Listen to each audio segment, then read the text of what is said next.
ഏതൊന്നോ പറയാം ശക്തി അതല്ലോ പിരിയാതെങ്ങും നിറഞ്ഞുവോ.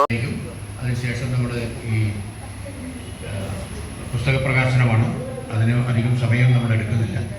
പുസ്തക പ്രകാശനവും അതിനുശേഷം പ്രമേയങ്ങളും അത് വായിക്കുന്നേ ഉള്ളൂ. അതോടുകൂടി നമുക്ക് 5 മണിക്ക് നമുക്ക് അവസാനിപ്പിക്കാൻ കഴിയും എന്നാണ് നമ്മൾ പ്രതീക്ഷിക്കുന്നത്. രാജമാഷ്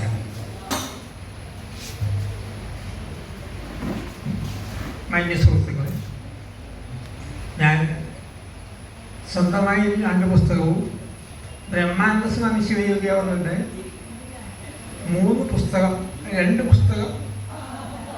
3ആയിട്ട് പ്രസിദ്ധീകരിച്ചു. സിദ്ധാശ്രമത്തിൻ്റെ അപജയത്തെപ്പറ്റി, ആ സാഹചര്യങ്ങളും അതിനോട് അനുബന്ധമായുണ്ടായ വസ്തുതകൾ പരിഹരിച്ചുകൊണ്ട് 150ഓളം പേജുള്ള ഒരു പുസ്തകം 2013 ഇറങ്ങി. എൻ്റെ പെൻഷൻ കാശ് കൊണ്ട് മാത്രമാണ് ആ പുസ്തകം പ്രസിദ്ധീകരിച്ചത്. പക്ഷേ ആ പുസ്തകത്തിന് വേണ്ട രീതിയിൽ വേണ്ട സ്ഥലങ്ങളിൽ എത്തിക്കാനായിട്ട് എനിക്ക് കഴിഞ്ഞില്ല. വീണ്ടും ബ്രഹ്മാനന്ദ സ്വാമി ശിവയോഗിയുടെ മറ്റൊരു പുസ്തകം അദ്ദേഹത്തിൻ്റെ കുട്ടികളുടെ ശിവയോഗി എന്ന പേരിൽ പ്രസിദ്ധീകരിച്ചു. ആ പുസ്തകത്തിൽ ശിവയോഗി ദർശനം ചുരുക്കത്തിലെന്ന ഒരധ്യായം, ആ അധ്യായം വളരെയേറെ പഠിച്ചിട്ടാണ് അത് എഴുതിയത്. ശിവയോഗി ദർശനം കേരളത്തിൽ ഏത് വിധത്തിലാണ് അക്കാലത്ത് ജനമധ്യത്തിൽ കൊണ്ടുവന്നത്, ആ സന്യാസികൾ ശ്രീശങ്കരൻ്റെ ദർശനവും ശിവയോഗി ദർശനവും രണ്ടും അതിനകത്ത് വിശദീകരിച്ചിട്ടുണ്ട്. ശിവയോഗി ദർശനവും ശ്രീ ശങ്കര ദർശനവും തമ്മിലുള്ള വ്യത്യാസം അതിനകത്ത് പ്രതിപാദിച്ചിട്ടുണ്ട്. അത് കുട്ടികളുടെ ശിവയോഗിയിലും ചേർത്ത് ചെയ്തിട്ടുണ്ട്. പിന്നെ കുട്ടികൾക്ക് വേണ്ടി ശിവയോഗി തന്നെ എഴുതിയിട്ടുള്ള പദ്യങ്ങൾ, പക്ഷിപ്പ് തന്നെ മനുഷ്യൻ്റെ ഭൂഷണം ഉടുപ്പ് വേഷാദികളൊന്നുമല്ലല്ലോ, മിടുക്കരായിട്ട് വരണമെങ്കിൽ പഠിച്ചിടാതങ്ങ് പഠിച്ചുകൊള്ളുവിൻ എന്ന ആ ഉപദേശം കുട്ടികളുടെ ഇടയിൽ എത്തുന്നതിന് വേണ്ടിയാണ് ഞാൻ ആ പുസ്തകം എഴുതിയത്. 30,000 രൂപ എൻ്റെ പെൻഷനിൽ നിന്ന് മുടക്കിയാണ് ആ പുസ്തകം പ്രസിദ്ധീകരിച്ചത്. ഇന്നും അതിൻ്റെ കെട്ടുകൾ പൊട്ടിക്കാൻ ആവശ്യം വന്നിട്ടില്ല. കാരണം അതും വിതരണം ചെയ്യുന്നതിന് ഉള്ള പ്രയാസമാണ്. പിന്നീട് ശിവയോഗ രഹസ്യം പ്രസിദ്ധീകരിക്കാൻ ആദ്യത്തെ പുസ്തകമാണ് ശിവയോഗ രഹസ്യം. അത് ബ്രഹ്മാനന്ദ സ്വാമികളുടെ 41ാമത്തെ വയസ്സിൽ അദ്ദേഹം എഴുതിയ ആദ്യത്തെ പുസ്തകമാണ്. ആ പുസ്തകം ഭക്തിയിൽ തുടങ്ങി യുക്തിയിൽ അവസാനിക്കുന്ന കവിത സമാഹാരമാണ് ആ ശിവയോഗ രഹസ്യം എന്ന പുസ്തകം. അത് പ്രസിദ്ധീകരിക്കണമെന്ന് ആഗ്രഹിച്ചെങ്കിലും എനിക്ക് കഴിഞ്ഞില്ല. എന്നാൽ അതിനേക്കാൾ വളരെ ഭംഗിയായിട്ട്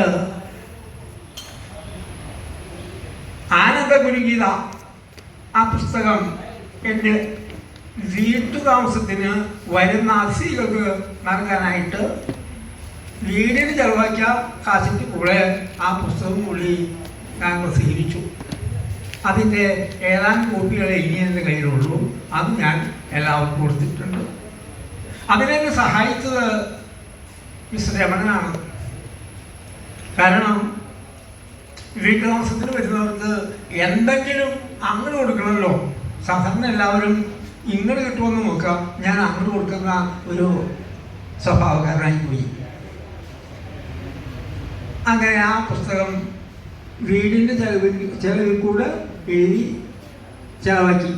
അതാണ് ആനന്ദഗുരീത. പിന്നീട് ഈ മഹായോഗം നടത്താനായിട്ട് തീരുമാനിച്ചപ്പോൾ വരുന്നവർക്ക് എന്തെങ്കിലും കാഴ്ച, എന്തെങ്കിലും കൊടുക്കണം എന്നുള്ള ഒരു പ്രതീക്ഷയോടുകൂടി സിദ്ധാനുഭൂതി എടുത്ത് അതിൽ ആനന്ദഗാനങ്ങൾ, പിളത്താലൊഴിപ്പ്, ജ്ഞാനക്കുമ്മി 3 ഭാഗങ്ങൾ ചേർത്ത് ഒരു കവിത ആനന്ദ ഗീതങ്ങൾ എന്ന പേരിൽ തയ്യാറാക്കി. സിദ്ധാനുഭൂതി 17ാമത്തെ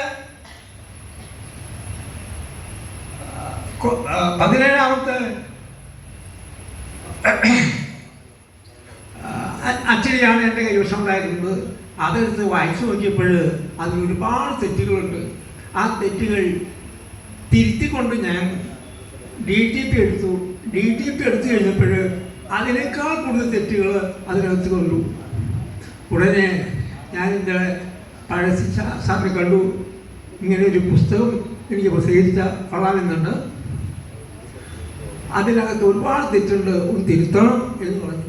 അങ്ങനെ പഴശ്ശി സാറ് ഭാര്യയും വളരെ പണിപ്പെട്ടാണ് അതൊക്കെ തെറ്റ് തിരുത്തി എഴുതി തന്നത്. ആ പുസ്തകം എൻ്റെ കയ്യിൽ കിട്ടിയപ്പോൾ ഉണ്ടായ ഒരു അനുഭൂതി പറഞ്ഞറിയിക്കാൻ വയ്യ. ഞാൻ അന്നേ വരെ വായിച്ച സിദ്ധാനുഭൂതിയല്ല പഴശ്ശി സാറിൻ്റെ കയ്യിലൂടെ രൂപപ്പെട്ടു വന്നപ്പോൾ അതിൻ്റെ രൂപവും ഭാവവും അതിൻ്റെ അർത്ഥസ്ഫുടതയും വളരെ വ്യക്തമായി വന്നു. ആ പുസ്തകമാണ് സിദ്ധാനുഭൂതി, ഈ കൊച്ചു പുസ്തകം. അതുപോലെ എണ്ണപ്പെട്ട പുസ്തകങ്ങളിൽ നിന്നും പകർത്തിയെടുത്ത ആനന്ദഗീതങ്ങൾ. ആ ആനന്ദഗീതങ്ങളിൽ പിള്ളത്താലൊഴിപ്പ്, കുട്ടികളെ ഉറക്കപ്പാട്ട് പാടുന്നതിന് അമ്മമാരെ പഠിപ്പിക്കുന്ന, കുട്ടികളെ പഠിപ്പിക്കുന്ന, കുട്ടികളെ പാടി ഉറക്കാൻ ഉപയോഗിക്കുന്ന പിള്ളത്താലൊഴിപ്പും ജ്ഞാനക്കുമ്മിയും തിരഞ്ഞെടുക്കപ്പെട്ട ആനന്ദഗാനങ്ങൾ പല കവികൾ യോഗശാല പ്രസിദ്ധീകരിച്ചതിൽ എണ്ണപ്പെട്ട 5 എണ്ണം പകർത്തിയെടുത്തു. അങ്ങനെ ആനന്ദഗീതങ്ങൾ കൂടി പ്രസിദ്ധീകരിച്ചു. അങ്ങനെ ധന്യമായ ഒരു സേവനം ഒരു പെൻഷൻകാരൻ എന്ന രീതിയിൽ എനിക്ക് ചെയ്യാൻ കഴിഞ്ഞു. നിങ്ങൾക്ക് ചെയ്യാവുന്ന ഒരു കാര്യം, ഈ പുസ്തകങ്ങൾ വിവിധ ജില്ലകളിൽ പ്രചരിപ്പിക്കുന്നതിന് നിങ്ങളുടെ സഹായമുണ്ടാകണം. ഇത് വിതരണം ചെയ്യുന്നതിന് സംവിധാനം എനിക്കില്ല. ഞാൻ എൻ്റെ വാക്കുകൾ ശ്രദ്ധിച്ച നിങ്ങൾക്ക് നന്ദി രേഖപ്പെടുത്തുന്നു. ജ്ഞാനക്കടലേതൊന്നോ നാനാ സൃഷ്ടിക്കു മൂലമേതൊന്നോ നൂനമതല്ലോ ശക്തി, ഞാൻ അതിനെ താൻ ഭജിച്ചുകൊള്ളുന്നു. സൂത്രേ മണികൾ കണക്കെ കോർത്തീ ലോകം കിടപ്പതേതൊന്നിൽ, പാർത്താൽ ശക്തിയതല്ലോ പാർത്തോനാരുള്ളൂ തൽപ്രകാശത്തെ. അഖിലാധാരവുമേ